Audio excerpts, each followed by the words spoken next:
소방관들은 아무리 구조현장에서 열심히 일해도 특진 못 받습니다. 다음 넘겨주시죠. 소방관들은요, 특진은 KBS상, 소방안전봉사상, 소방시설 경연대, 제한제도 이런 것들을 해야 특진이 되지, 구조현장에 열심히 투입되었을 때 특진될 수 있는 방법은 딱 한 가지입니다. 뭔지 아십니까? 말씀 안 드리겠습니다. 순직입니다. 아시지 않습니까? 그렇죠? 말씀을 참 못하시지 않습니까? 네, 저들은 취급성을 전제한 안전 업무를 처리하고 있습니다. 장관님의 이 세 가지 답에 대해 질문에 답은 무엇입니까? 우선 이론적으로 말씀하신 것에 대해서는 지들이 한 19,300명 정도 들어갔는데 3년 동안 3,000명 정도 했고 올해도 1,883명을 갖다 보충했습니다. 그래도 그게 부족합니다. 그래서 이론은 빨리 충분히 될 수 있도록 노력하고, 그다음에 지금 여러 가지 소방 컨설팅에 고려된 것이 많이 있습니다. 국가직화는 제가 장관으로 말씀드릴 수 있는 것은 국가직화를 해서 좋은 점도 있고 또 그것을 갖다 가는데 어려움도 있다는 것을 갖다 지원을 해도 알겠습니다. 감사합니다. 네. 표창원 의원님이 지적하신 이런 문제는 이 위원회에도 관심을 가져야 될 것 같습니다. 우리도 책임이 없지 않나, 책임도 있지 않을 생각합니다. 여러 가지 인력 지원해주는 문제, 예산 지원하는 문제, 이런 열악한 환경, 또 이런 문제는 우리 위원님들이 관심이 가져 있습니다. 국감을 통해서 여야 의원들이 질의하신 내용을 대부분 알고 있는 내용들이죠. 아니, 모르는 내용도 일부 있습니까? 장관님 파악하셨습니까? 네, 다 파악하고 있었습니다. 다 파악하고 있는 내용이죠. 근데 이 재난이 발생했을 때마다 문제점이 자꾸 드러나고 있습니다. 그죠? 네. 예, 그래서 이 매뉴얼을 평상시 훈련을 좀 더 많이 해야 되겠다.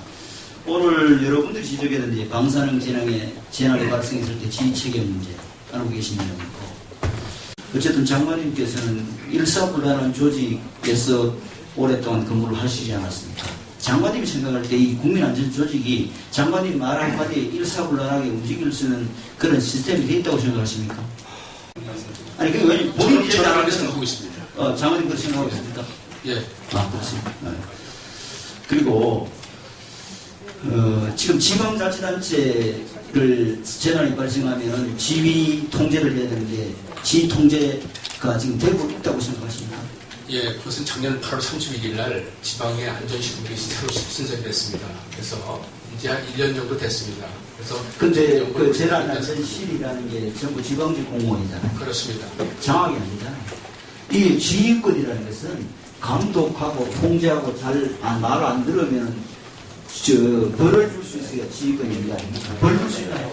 예, 그러면 저들은 안전. 근데 기관경고 아직 한 적이 없잖아요. 작년까지는 예. 메리스 이런 걸 제가 얘기를 했습니다. 메리스 이런 거는 국민들이 좀 어떤 그거를 발동한다. 어쨌든 장관님, 이게 지금 전부 공이 느끼는데 우리 여야의 공이 국민안전처가 지금 컨트롤 타워로서 역할을 못하고 있다. 지금 이대로 두면 또 이런 사고 나도 마찬가지라고 생각을 하고 있는 겁니다. 출범 좀 있으면 2년이죠. 네. 그래서 저는 이 국감장에서 장관님이 어떤 답을 해도 지금 이 국민안전처의 재난안전 컨트롤 타워로서의 역할에 대해서 저희 여야의 공이 지금 어떤 장관님이 말씀을 하셔도 문제가 없다, 믿을 수 있다, 이런 생각이 아직 안 들거든요. 에 대한 자료, 그 다음에 이제 그분들이 지금 이야기하시는 게 우정혁 신도시라는 걸 만들면서 그게 고도가 높은데 만들어졌대요. 그런데 그 저류조를 거기에 충분히 용량껏 하지 않고 또 그에 따른 하수관거나 기반시설들을 제대로 안 해서 그것 때문에 자기네들 그동안 피해 없던 게 대폭 피해를 봤다, 이런 지금 말씀들을 하시더란 말이에요. 그래서 여기에 대한 충분한 해명 자료를 종합국감 전까지 저에게 제출해 주시죠. 예, 지금 박 의원님 말씀 주시면 제가 파악을 하고 있었고, 그래서 낙동강 홍수통제소하고 울산시하고 나중에 자료로 주세요. 제가 질문한 게 아니고요. 저도 보고 그것도 다시 확인해야 되니까. 자료로 제출하겠습니다. 지금 지자체하고 앞으로도 234곳을 더 해야 돼요. 맞습니다.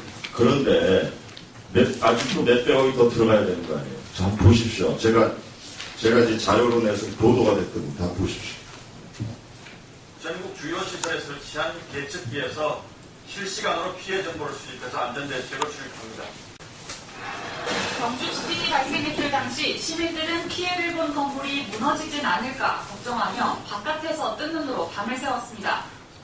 이런 불안을 덜기 위해 지진 발생 시 시설물이 받은 힘을 측정하고 위험도를 분석하는 장치가 지진 가속도 계측기입니다. 공공기관 청사나 댐, 교량 등 전국 주요 시설물 580곳에 설치되어 있는데 측정값은 실시간으로 국민 계양본부에서 이렇게 관리를 합니까? 이 섬이 적은데 섬에서 환자가 발생하면은 소형 경비정을 대기해놨다가 비상시해야지.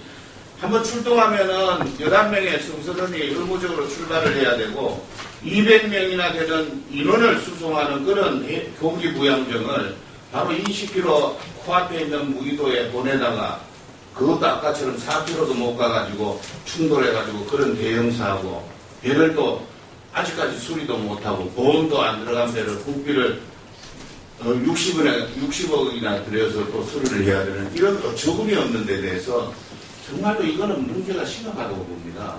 어떻게 생각하세요? 예, 서울가 나온 거는 좀 안타깝게 생각합니다만은 잘 아시다시피 인천 지역은 아니 뭘 잘해라 잘해. 갯벌들이 있기 때문에 소형 경비 함정이 들어갈 수 없는 그런 상황이었습니다. 그 당시에. 그래서 그 공기 부양정은 그 갯벌 같은 데 자유롭게 갈 수 있는 상황이었기 때문에 당시 부양정이 이제 갔던 곳이고요. 그다음에 이제 현재까지 방치됐다기보다는 그 그림 푸른사 원칙에 알겠어요. 본부장님. 예. 그러면은 야간에는 헬기도 못 뜬다고 그랬잖아요. 그 야간 인식 표지판이 없어가지고 그 무의도에. 예, 그렇습니다. 그 후에 조치를 했습니다. 뜰 수 있도록. 헬기가 이착륙가 갈 수 있도록 그 조치는 됐습니다. 야간에. 그 무의도 같은 경우는 그렇게 가깝기 때문에 이제 헬기가 가지 않아도 경비함이나 또는 갯벌 같은 게 있을 경우는 부양정으로 갈 수 있기 때문에. 아니 부양정이 가다가 이렇게 200명이나 사람을 실어 나르는 부양정이 그래 가다가 이런 대형 사고가 나는데 그 아직도 그런 거래요. 아니 헬기로 충분히 왜 못 갔느냐 하니까 그 답변서에는 헬기를 띄우고 내릴 수 있는 그런 시설이 없어가지고 무의도에는 그러면은 그거라도 만들어서 해야지. 돈을 그래 150억짜리 되는 배를 그런 식으로 계획도 없이 애가 사고 나고 수리도 못하고 그리고 그 배에 불을 안 낀 무등화된 그 도선 선박은 그 개인 회사 선박이에요? 네, 그렇습니다. 그러면 거기에 대한 어떤 법적인 부상권 청구를 했습니까? 예, 그 부분에 대해서는 조사를 해서 어떻게 됐습니까, 그거는? 예, 그거는 별도로 다시 보고를 드리겠습니다. 제가 완전히 파악을 보고 드리기가 좀 부족해서 별도로 보고 드리겠습니다. 지진에는 인명피해가 재산피해가 없을 것으로 예측을 했고 8시 32분 5.8 지진에는 그 인명피해는 없고 212건의 재산피해가 있을 것이라고 예측을 했어요. 그래서 저희들이 사실 그날이 그 청문회가 끝나고 중대본에 방문을 해서 장관님 보고를 듣고 그렇지 않구나. 그렇게 해서 저희들이 안심하고 집에 들어갔는데 새벽에 갔더니 확 변한 거예요. 어떻게 된 거죠? 거기에는 지금 제가 기억으로 212 건물 정도가 이제 파손이 될 거라고 이렇게 시뮬레이션 나왔지 않습니까?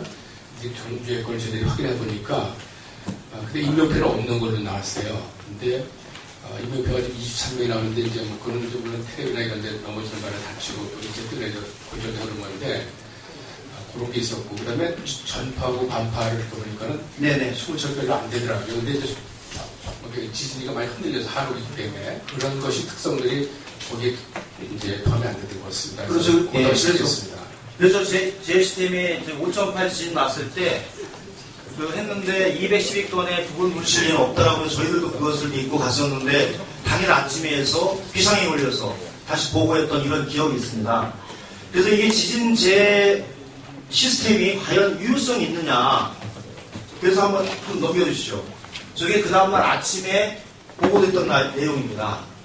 지진이 제가 보기에는 당일 저녁이 났기 때문에 보고 체계가 제대로 되지 않고 그래서 이해할 수 있지만 지진재 예측 시스템 자체가 너무 실효성이 없다라는 거예요. 이게 예전에 해상사고 났을 때, 돌고래하고 났을 때 표류 예측 시스템하고 비슷합니다.